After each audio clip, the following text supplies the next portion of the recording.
Hello everyone, this is Monica with Midessa Real Estate.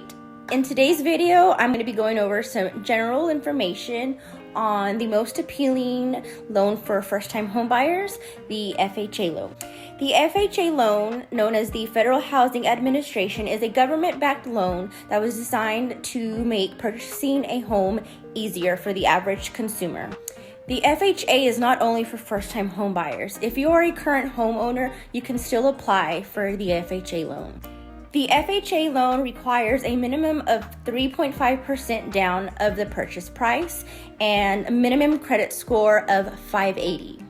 Some lenders do work with lower credit scores, however, a larger down payment may be required.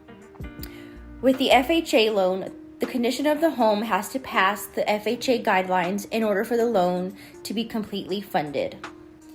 If you would like to learn more about the FHA loan or to see if you can qualify, please do not hesitate to reach out to me. Also, you can follow me on Facebook or Instagram.